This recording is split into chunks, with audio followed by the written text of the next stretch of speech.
Magandang hapon mga ka-walking. Medyo matagal-tagal tayong hindi nakapag-upload kasi busy sa kabilang channel ko. Sorry pala sa andito tayo sa may Dungon Creek Esplanade. Today is October 16. Magbibigay lang tayo ng update. So tara, samahan niyo ako mga ka-walking. Ayan, dito tayo. Natambakan na dito banda, oh. Hanggang doon na yung tambak nila. Aabot ata tayo dyan sa kabilang side pag iikot tayo doon, yung may tulay dati. Yung dito na part hindi na natin puntahan kasi ganun pa. Nakuna na natin to dati. Okay naman siya dyan. Malapit na siya dyan matapos. Dito na lang tayo banda. Ayan.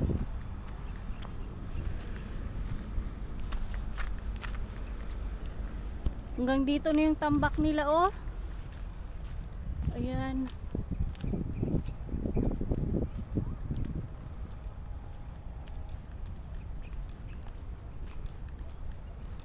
Yung mga damo dito na side, medyo ano na, humaba na siya.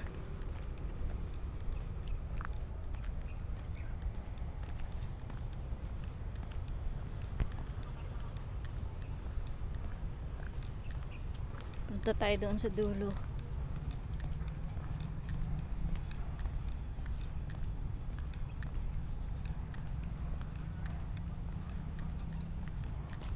Binuksan dito na side, oh. Tinanggal yung railings, baka mag-ano sila dito, magtambak ng lupa, kaya binuksan.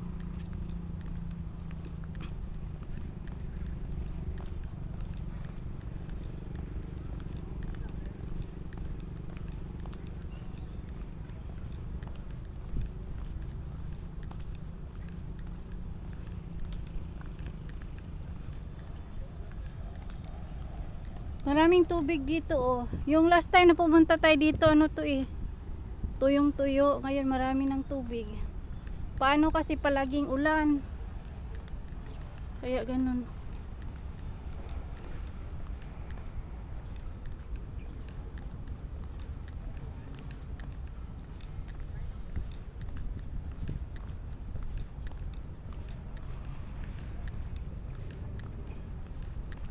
Dito na part, ano din, open, wala pang railings. Baka magtambak din sila dito ng ano, ng lupa. So maano na yung mga ano dito, yung mga damo, medyo mataas na siya, hindi na nalinisan. Ayan, dito tayo. May hapon. Ikatuligad na. Agi lang ko,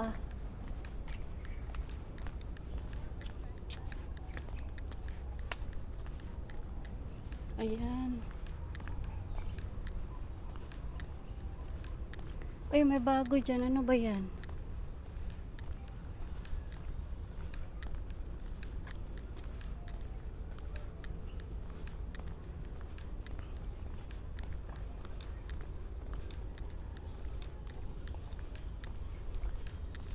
Magtatanong tayo kung ano yan.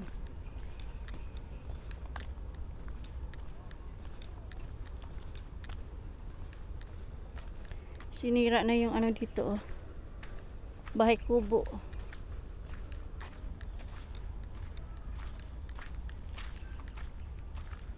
Ay, nalagyan na ng railings yung tulay, mga ka-walking.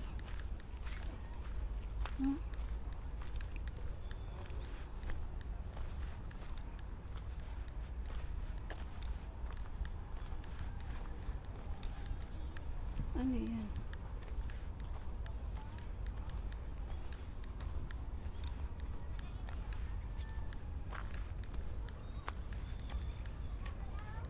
Tubig ata.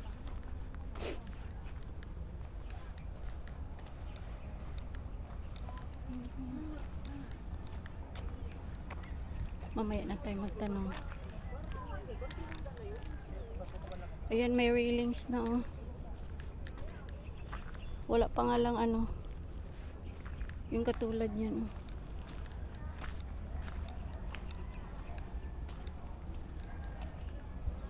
Ayan.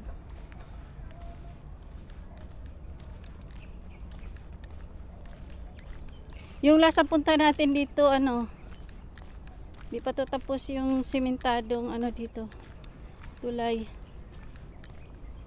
Ah, okay.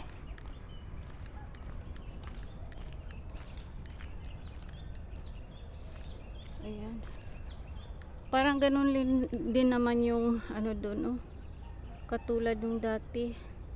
Nalagyan pala ng semento doon, oh. Sa dulo. Ayan, oh. Hindi na tayo pupunta doon. Dito lang tayo. Oh. Meron doon sa dulo.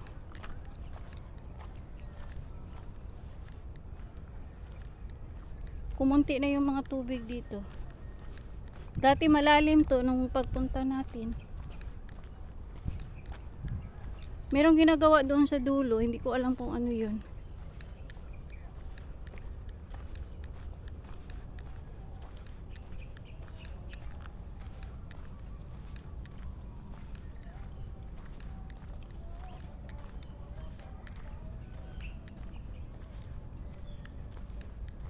Malayo na ata yun.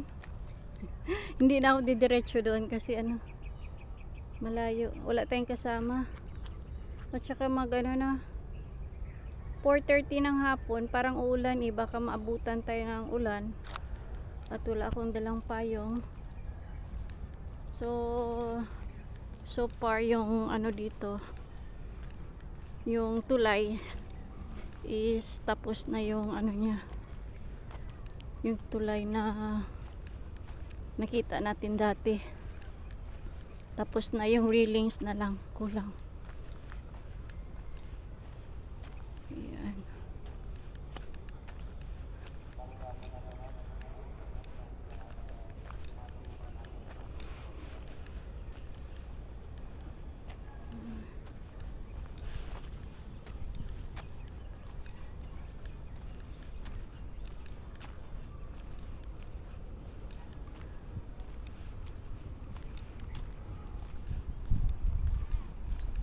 Balik na tayo guys. Kita nyo naman yung kalangitan. Medyo madilim. Ayan. Maganda.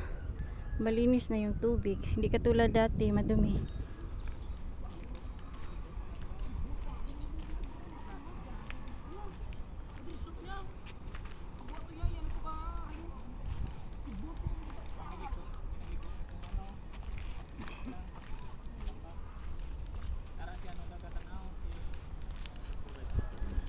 May hapon, sir. Ano na, sir? MSTP. Tubi? Machine. Machine para sa ano? Muna masuyab sang ano sang Hello? tubig galing sa kanal. Oo. I-chlorine niya, abuya, tinlo ng tubig. Ang? Nami gili ra kay maboy din ang butangan mga isda da no? Oo, amo na ginamata-mata man ang tinlo ang creek. Para at least ang wastewater balahalin sa mga squatter Oo. is matinlo Okay. sa laon niya. Do 6 na process ng tubig. Mayo ino. Lubog pa gid abim no. Pero kung magdugay na tinaw na na no. Tinaw na sa. Muna ginabutangan nila sang esplanade para at least ang higo pala hindi na bala maano. I-develop nilang Dungon Creek. Okay. Thank you, good sir.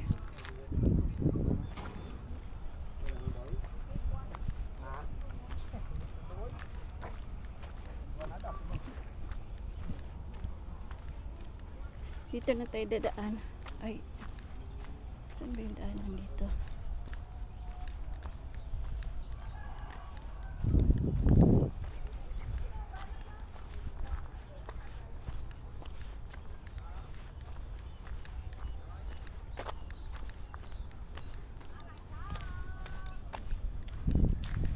Ayan.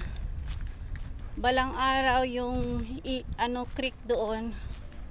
Magiging malinis na yung tubig. Kasi ngayon, nakikita nyo naman, itim. Itim yung tubig. So, yung mga isda, hindi mabubuhay doon kasi madumi. Ang galing ng Iloilo City Government, naglagay sila ng machine na yon. Nililinis yung tubig na galing pala dito sa mga bahay na to dito. Yan dyan. Para pag diretso doon sa sa creek, malinis na siya. Ayan. Ay, ang galing ng baligyan ay sa balde lang.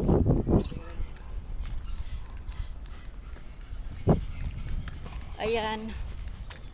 Ayan lang yung update natin dito.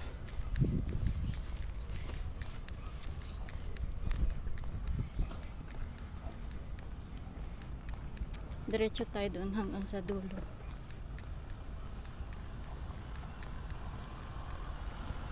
Yan, hanggang dito lang yung video natin. Thank you for watching mga ka-walking. Magandang hapon sa lahat.